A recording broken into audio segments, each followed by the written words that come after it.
Члени културно-просвітного друštva ДОК на чолі з председателем професор доктор Михайлом Fejsom, як і представитель Kočurskого oddeljenja Hrljička predškolske ustanovi Boško Buha, vaspitačka Tatjana Bujila i osnovnej školi Bratstvo jedinstvo učiteljka Slavica Čeljovski, ktorí už dlhší čas učestvujú u zberanju zatičkov za humanitarnu akciju zo zatičku po ošmih, včera privitali koordinatoroh tej organizaciji Borišu Petkovića i Igora Gašparića.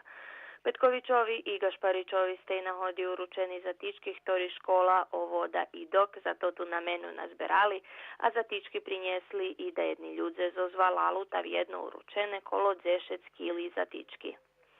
Jak potolkoval Gašparić humanitarnej i ekologijnej organizaciji zatičku po ošmih prilohi bar zvažni, njeljem pre humanitarni karakter, ali i pre ekologijni, bo ljudze zdobudu svidomost, že še toto sobiru cijeli do šmeca, može i reciklovac i zostimše čuva okolisko.